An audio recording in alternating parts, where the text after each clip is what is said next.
Hello everybody and welcome to the Cyclical Investors Club YouTube channel. My name is Corey Kramer. Today we're going to be analyzing Constellation Software stock, ticker CSU, up on the Toronto Exchange. So I'm going to be looking at this in Canadian dollars. This one came in by request down in the comments of one of my other YouTube videos. If you have a request, put it down in the comments and I will get the ticker up on the chalkboard behind me here, and eventually I make a video for you. I went and checked. I haven't covered this one, I don't think, on the public side of the YouTube channel. Last year, in January 2024, I did make one for Patreon members. I have a free tier over on Patreon where I'm posting more videos as well, other than the ones I'm posting here on YouTube. And I have weekly picks for $25 a month on Patreon. Those have been going really well. I started that last October. And then I have the full Cyclical Investors Club over on Seeking Alpha, and I started that in 2019. And those links will all be down in the description. As always, this is not individual investing advice, just how I analyze stocks, if I didn't say that already. Okay, Constellation. Let's take a look here on the fast graph. So historically, I mean, it looks like they don't have like all the maybe it's because it's from up on the Canadian exchange, but basically there really hasn't been any like earnings cyclicality to speak of through the history of the company. And I'm going to look at the most recent 10-year time frame right here. So 2016 through 2025. Looking at the forward earnings here on 2025. I do track this one. We can look at the AI description here. Canadian company that specializes in acquiring, managing, building vertical market software businesses. These businesses develop specialized mission-critical software solutions tailored to specific industries, serving both public and private sector clients worldwide. They go into all the operating segments and all the different industries. They're in all kinds of different industries, and they have all these different operating segments. So the one thing that always kind of, isn't my favorite business model are kind of businesses that really require that they acquire more and more businesses. I do make exceptions occasion, and sometimes they work out, but it's generally not like my favorite type of stock to buy. I would say, I don't know how big Constellation is now. I mean, they're $100 billion, so it's going to get harder and harder for them to do it. But there are some situations, if you dig a little bit more into the company, they have great management, they really understand what they're doing, then they can do well for a long period of time, operating like that. So I don't completely rule companies out, but for a while I just kind of laid off Constellation. I don't think it ever really would have hit a buy price for me anyway, using the metrics that I have. Mainly because we haven't really had a recession in the past 10 years. But I do track it now. I probably would buy it if it hit my buy price, at least a little bit of it. So let's kind of look at that.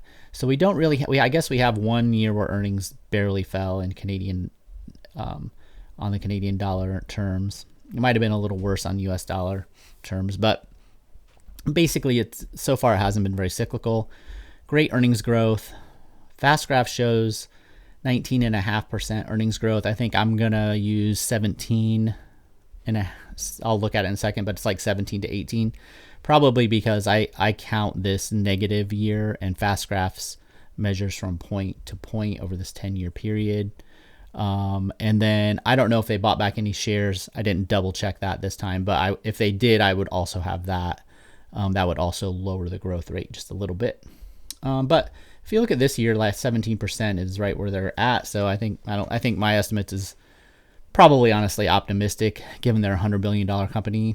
But I'm being plenty generous. I think. I don't think I'm like underestimating much here with 17% growth. So let's look at this one from.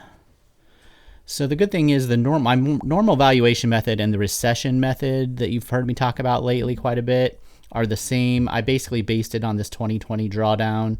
It only drew down to like a 30 PE, so these numbers are going to come out the same. I'm just going to do the normal valuation since they do come out the same. So I'm using like a 17.16% earnings growth rate.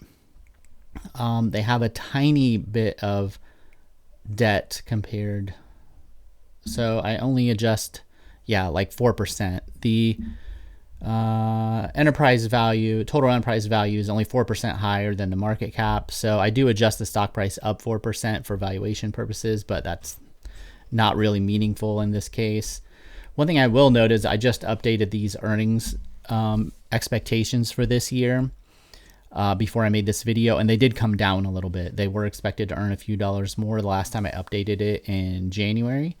So analysts, the company, whoever, are getting a little more cautious on this year's earnings. Just kind of worth noting, but these are updated. So the way I like to think about this is, in this case, I'm looking for what kind of 10-year CAGR can I expect from the earnings if I'm the owner of the business. So when we do this, we start with the earnings yield, which is somewhere on my graph here, right here, which is 2.61%. Now that's pretty low. So if you compared that to, like a 10-year treasury that's 4.25 or something right now, it's, almost half that. But the difference is we expect those earnings to grow 17% a year. So this number is going to improve over time. And so that's what this graph is kind of designed, this spreadsheet's designed to do. Oh, if you wondered about the time until payback, it looks like it's 12 on here too. I use that method sometimes. I'm just going to use my old traditional method here today though. So the way I like to think about this is if I paid $100 for the business, it would earn $2.61 the first year. And I'm also going to pull forward that 17% earnings growth. So what I want to know is if I start with $100, if I'm using the time until payback, I want to know how long it will take until I get my money back, like another $100. That's what the time until payback was. But what I'm going to show you today is what would the CAGR be of 10 years worth of earnings. So I'm basically cutting everything off at 10 years and saying, okay, if you kept all the money from this business, if you owned it, along with the earnings growth for 10 years, what CAGR would that produce over exactly 10 years? Although I pull forward stuff, so usually it's in between 10 and 11 in practice. So you would actually collect about $69 on top of your 100 that you started with, $69.02. So you'd plug that into a CAGR calculator. You can do that, but it would be, you start with 100, you end with 169 over 10 years. If you go to like MoneyChimp or someplace like that, you can do it, but this spreadsheet's designed to calculate that. So that's where I get this 5.39% business owners kind of earnings CAGR, right?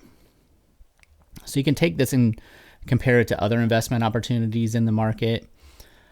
My threshold for buying is 8%. So as the stock price goes down, assuming the earnings metrics stay the same, this number goes up. And as the stock price goes up and gets more expensive, this number goes down. So usually if it's below 5%, that's when I would consider something overvalued to consider selling some of it. If it's 8% or above, just generally speaking, that's where I would consider buying it. 6.5% is about midpoint of fair value. So that's how to think about it.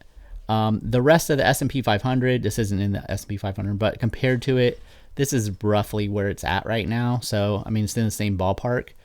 That kind of lets me know my valuation method is probably pretty similar to, what the market's using. So for what I want, now if a person thought this was okay, now keep in mind, this does not include a real recession. This is based on the past 10 years. So if their business turns out to be more cyclical than we realize, those earnings could come down, the earnings growth number would come down, and you would not get this return, right? So you'd get a worse return. But based on the last 10 years is kind of what we're looking at. It's honestly about the same as the market on a relative basis. For me to buy it, it needs to get down to about 2,900 Canadian dollars per share. So about 40% lower than where it is right now. And then my recession buy price is a little bit lower at 27.37, so like 44% lower. They're basically the same though.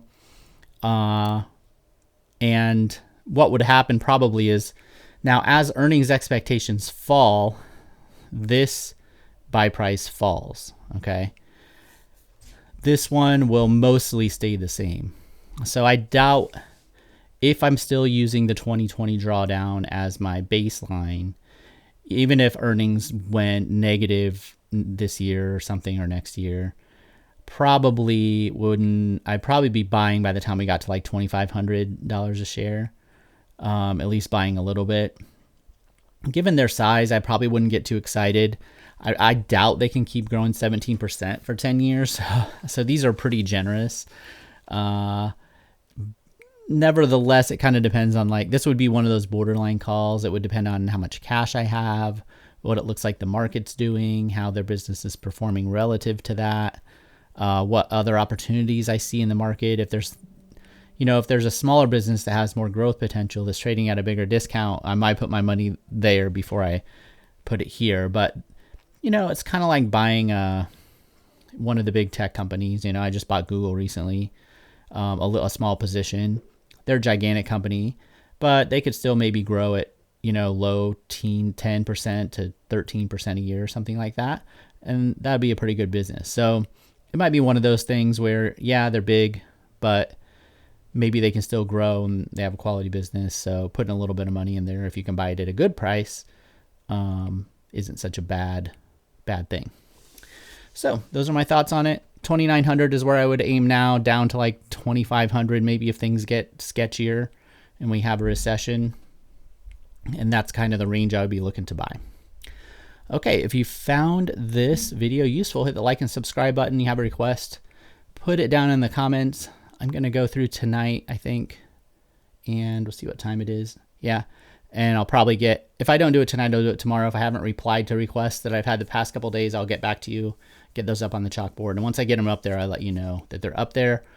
Or I noticed one or two, I had videos out a while back. I might refer you to those old videos if not too much has changed. Okay, thanks for watching. See everybody later. Bye.